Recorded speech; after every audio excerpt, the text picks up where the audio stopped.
Hi, welcome to the Art Channel. Today we're here at the Royal Academy of Arts in London and we're looking at Marina Abramovic, performance artist who's been making work for 50 years, and it's very challenging work and still challenging.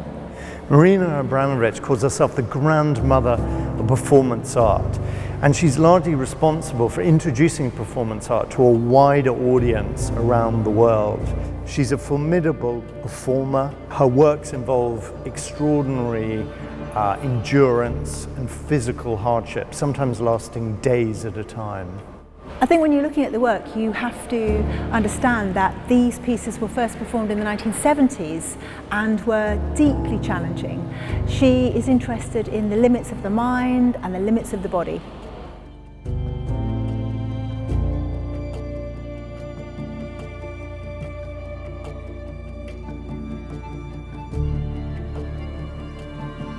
The Artist is Present was made in 2009 and was originally performed in MoMA, the Museum of Modern Art in New York, and it was a performance that stretched over 75 days, over 3 months, and the public in effect got total access to Abramovic. She sat, as she said, like a rock, and people were invited to come and sit for as long as they wanted to and to engage her, just for the two people to look at each other. And people had varying reactions. There were tears, there was laughter, there was embarrassment, there were people staring at her, but people queued round the block to have this relationship, I suppose, with her over a number of minutes or hours. Absolutely, and the critical aspect of the performance is that there is no language used, there is no exchange of words. It's entirely a relationship built of physical communication and gesture. So I actually think it's one of the most interesting performances that she has made and staged. And in the exhibition at the Royal Academy, there is a degree of documentary material, including photographs of some of the participants who sat opposite her. So it's a work that really has a lot of potential and at the same time demonstrates this extraordinary discipline of Marina Abramovic, her way in which she can just like fully occupy a role far greater than perhaps any method actor could. It really is an amazing lifelong performance, isn't it, over 50 years. Fascinating, I think, that we are looking at this, as you say, kind of archive piece now on screens, when the whole thing was about being in a room with another human being and having that uncomfortable relationship, silent relationship with somebody. So how we're viewing it now is very different to how these things were performed originally. And it's not an issue, but I think we need to take on board that we are looking at part museum piece, part gallery piece. Yeah, it's a sad loss, really, that you don't see the performance reenacted, because it has most vitality in the moment, in the present, when it's happening. But we can understand conceptually the idea of the work and how each person brings their own life experience to project onto Marina while she's sitting there impassively like a rock. But she does bring her own, of course, character. And there are a whole host of different responses and different relationships established between Marina and these strangers who come into the gallery after a long queuing process. Including Lou Reed and Lady Gaga. I mean, celebrities wants to come and have this experience with this, godmother of performance art. And her former partner, Yule, Yeah. that prompted her, I believe, to shed tears. Yes. So there was a genuine kind of Yes. emotional response. Even she to can't control individuals. everything.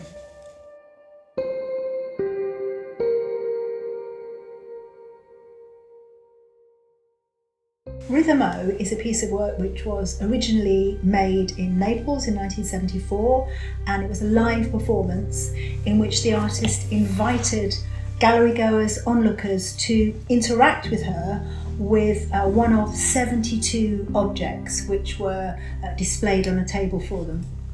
Some of those objects included a gun, a bullet, blue paint, a comb, a bell, a whip, lipsticks, etc. And a long list of rather random objects that were intended to suggest both pleasure and pain.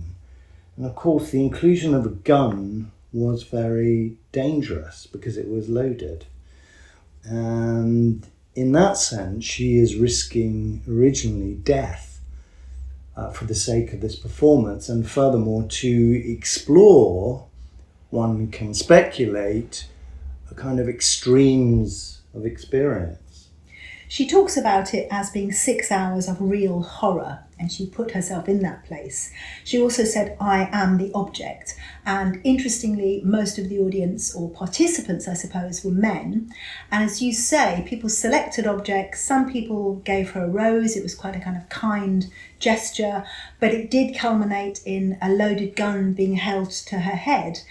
And it's a scary piece of work. It's about her endurance, her pain, her pleasure, her passivity, her power, but also what happens to a group of people when they're sort of left to their own devices.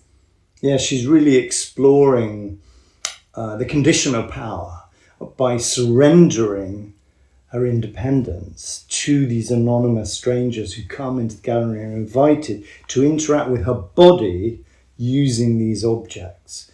And in that fashion, I suppose one could say that really she's thinking about all of the sort of spectrum of human behaviour towards another individual when they're invited to interact with that body. I mean, she becomes a real object. It's interesting, isn't it? Because I think she said at the end of the performance, when she got up and left, the participants, the audience, kind of scattered. They ran away without her being still and accepting what happened to her. They were without that power. They disappeared. So that balance of power, that transgression on her part and their part, is fascinating. And we mustn't forget, this is mid-1970s. This is a hugely radical piece of work to put on. The fact that they ran off suggests a degree of shame too, as if they were conscious of perhaps crossing some boundaries in terms of respect for her.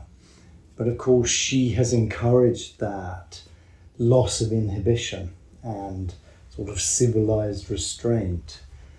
It really is a classic example of a performance piece whereby the performance artist sets the parameters, but within that there's this great deal of uncertainty and a kind of frisson of danger and fear.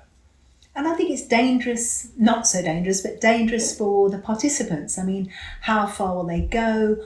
What is their level of respect? What is their level of kindness? I think the loaded gun was removed by another audience member. So how we act as a group of sort of wild animals, it was a very risky thing to put on, I think. And subsequently, when it's shown now, of course, you don't see the performance, you just see a set of slides that she's projecting above the table that holds examples of the original objects. So to some extent, that sort of the excitement and the danger of the original performance is lost. It's simply a document or a record of the original idea. Yeah, we feel as if we're looking at a museum piece. It's an archive piece, isn't it? We have sort of dated black and white images. We have a linen tablecloth with all of these objects spread out in front of us. They, I think, remain quite shocking, but it's very hard to imagine what that live, dangerous performance must have been like.